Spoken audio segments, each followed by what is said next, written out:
What's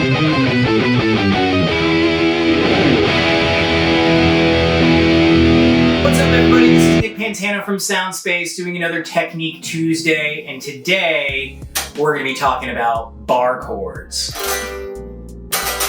But before we get into that, we've had a lot of people asking for a little bit more information about like our membership program and how that works. So it's really very simple. All we're really trying to say with the idea of having a membership program here is it's like having all of the perks of an exclusive club without the financial barriers, without the needless fees, and without all the pretense that comes with that. So for your monthly membership, you get your private lesson, access to our retail program, access to our group classes, including our rock band program for kids ages 13 to 18, and access to our repair program, me doing your repairs. So essentially, if you're a guitar player or a bass player, I'll do any of the repair work for your instruments, service, basic maintenance, all the labor is included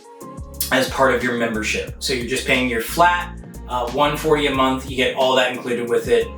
So for example, like with the repairs, if you need a restring, you're going to pay for the strings, but you are not going to pay for the labor of me putting it on there for you. We always try to make sure our guitar players know how to do it. I always like try to make sure I show any of my students how to do it, but happy to do it for you. It's no big deal. And it's kind of a nice perk with our membership program. So that is the deal on memberships. There is no extra fees, no contracts, no commitments, no registration fees, no nothing. There are no hidden costs here of any kind. In fact, we give you the first lesson for free so you can kind of get a feel for things. And then after that, if you start mid-month, we'll prorate you for the month, and after that, you're just going to your flat $140 a month as a membership fee to be a part of things here at Soundspace. You can find out more on our website and look out for that website to be redesigned very, very soon. All right, so for the rest of today, let's talk technique. All right, so, we're crunchy. Let's uncrunchify for a second here. Maybe we'll bring the crunch back, but there we go. Okay, so we're gonna talk about bar chords, how to form them, a couple of tips from me on that. But before I do, I really haven't addressed this on Technique Tuesday in general, so this is kind of the perfect opportunity. I'm going to talk about my tips for the way I like to play bar chords and what works for me.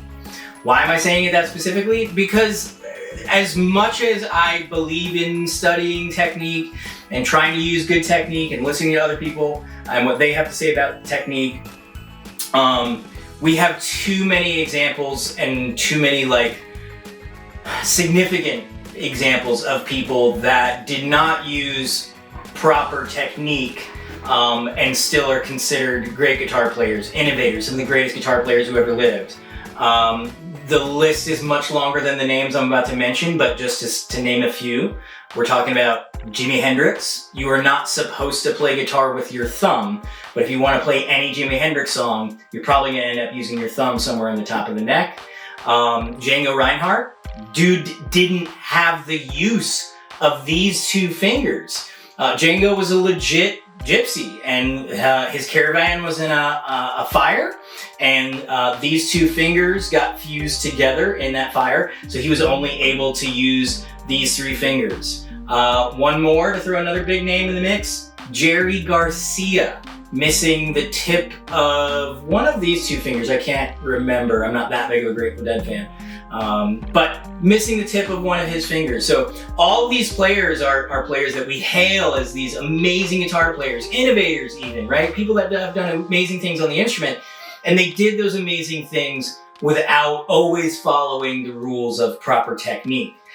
So the other side of that coin, when I decided to go to music school, when I went to the Atlanta Institute of Music, now the Atlanta Institute of Music and Media, I wanted to, I chose to, but I was, then kind of forced into the mix of like playing proper technique, trying to always play right here on the tips of your fingers, and assign one finger per fret. Let's see, we use the riff for, here's the crunch coming back. The riff for Crazy Train as an example. Oh, hold on. There it goes. Okay, so if I'm playing Crazy Train, I should not need to move at all to play this riff.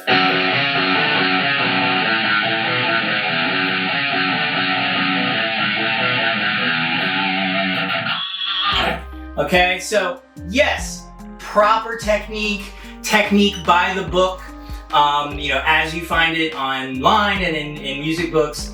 Yes, it's good. Yes, you should listen to it. Yes, you should try it. It's super helpful. It did nothing but help my playing. But what I'm getting at is, if you do things a little bit differently, that's okay too. What I say to a lot of my students is, hey man, if you can get the notes out, who cares how you got there? We'll go over kind of the 4 basic chords, major and minor bar chords on strings 5 and 6. Okay, so here we go. This is major bar chord with a root note on the 6th string. The important things here are, you can see, let me get the angle. Yeah, there we go. The arcs in the fingers, so that you're getting right on the tips of those fingers.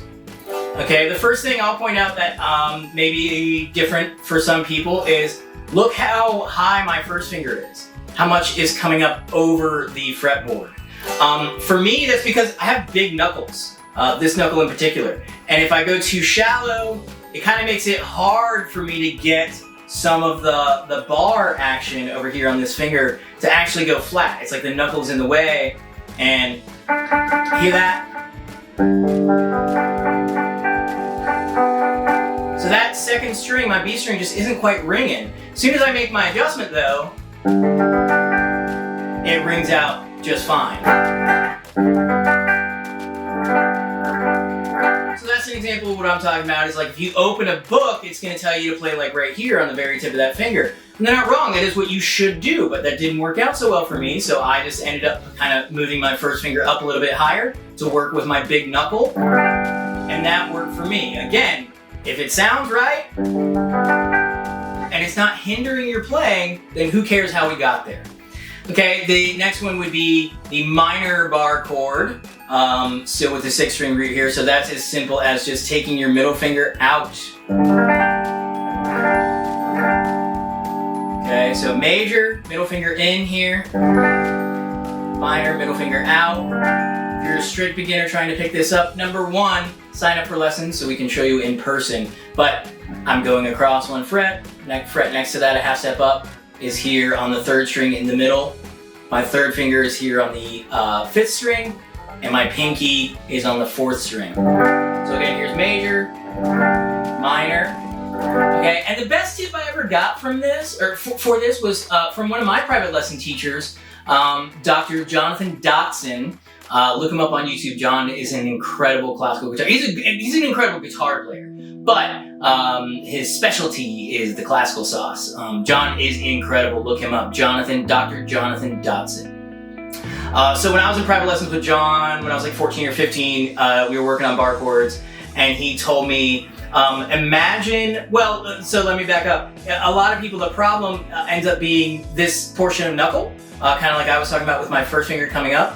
And just kind of the bar in general. Most people kind of get the tip of the finger happening, but it's difficult to execute the bar finger, this one right here, the finger that's going across the entire fretboard. So back to what I was saying, what John told me when I was working on this bar chord was, imagine I have a string attached to the back of your elbow and I'm pulling back, okay? So again, imagine I have a string attached to the back of this elbow, the fretting hand's elbow, and I'm pulling back on your arm. And just kind of thinking through that helped me think of how to pull on the neck to get that whole bar to ring out.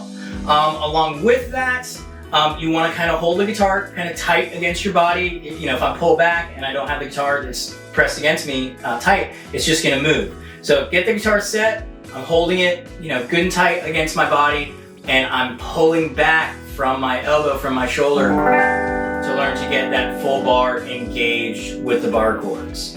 Okay, we'll blaze through the next two on the 5th string here a little bit. because the same tips pretty much apply. But on the 5th string for major, I like to do it like this. So what's funny about this is actually this finger, the 3rd finger, is really the one doing the barring. Okay, so the most important thing here is that you remember that your 1st finger needs to mute the 6th string from the initial placement. You cannot place the finger down and then push the string up. As you can hear, that bends the chord out of tune, bends the note out of tune. So you need to, from the initial placement, place that finger down. So the tip of your finger is muting the 6th string, and the bar is actually in this finger, is in the 3rd finger. So that finger is going flat, doing the barring down those strings across the fretboard. Okay, I like to use one finger here. I think it's worth, and I'm curling my fingers in like this so you can see easily, but realistically, that's what we're kind of looking at here. So the reason I like this approach with the barred 3rd finger as opposed to something like this, some people will try to cram all 3 fingers into the 1 fret over here. That may work down here around frets 3 and 5. If I can show the neck, let's see. But as we move up the neck, and these frets get smaller, look at that. I can't really fit them all in on frets 10 and 12 right here. So this is just not worth the work. If you're gonna work something up, make sure it's usable on as much of the neck as possible. So I'd rather have this, that if I want to use this shape up higher on the neck, I'm not gonna have any problems fitting it in there. We can go higher than that. Oh, I probably can't. Oh, there we go. We got it in the shot. There it is. Okay, so that's why I like to do the 2-finger bar chord for major on the 5th string. And then funny enough, here is the minor shape on the 5th string. So this is a minor bar chord with a root note on the 5th string. And as you can see, let's get a better shot. As you can see, it's the same shape as major on the 6th string. We're just moving it.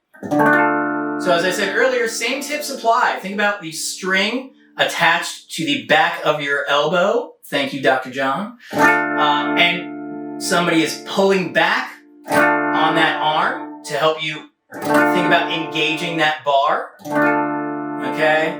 And if you just play through the strings individually, on any of these bar chords, it's a great way for you to really get an idea of which strings are ringing, which ones are not, and which finger or fingers specifically need your attention, need to be addressed. What we don't want is to grab the bar chord and play through and oh, amp needs to be on, right? The bottom part's not ringing, and you're just like, oh, I don't know, it just sounds bad, it sounds terrible, I give up. No, if you take the time and kind of go through it note by note, string by string like that, that'll help you, like I said, identify which string is the problem and which finger needs an adjustment. A lot of times it's only one little tweak to one finger here or there, and that will solve your problem and make your bar chord ring out fully and completely. All right, so that's it for this week. Don't forget to, let's see, what is it? Like, hit subscribe, and ring the bell if you don't want to miss any updates from Soundspace on our YouTube page. Keep your eye out on our website and this YouTube channel. We're going to be doing a whole lot more of this in the future.